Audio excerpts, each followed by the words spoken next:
find articles about treating a disease or disorder, select Clinical Queries from the PubMed homepage. Enter your disease terms in the search box and click Search. Let's find articles about treating uterine fibroids. Enter uterine fibroids and click Search. The first 5 retrieved records are displayed for the Clinical Studies category.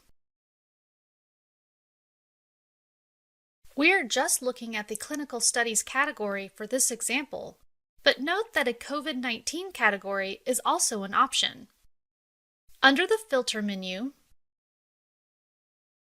are options to find research on therapy, clinical prediction guides, diagnosis, etiology, and prognosis for diseases and disorders. Each filter adds appropriate terms to your search to more easily find relevant literature.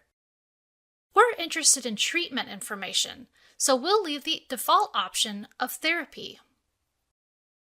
To retrieve fewer, more highly relevant results, use the Narrow option under Scope.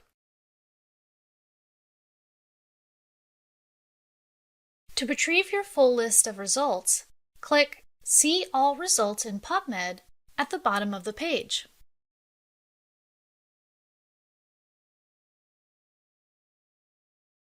Use the clinical queries to explore current treatment options for chronic fatigue syndrome. Limit results to highly relevant records.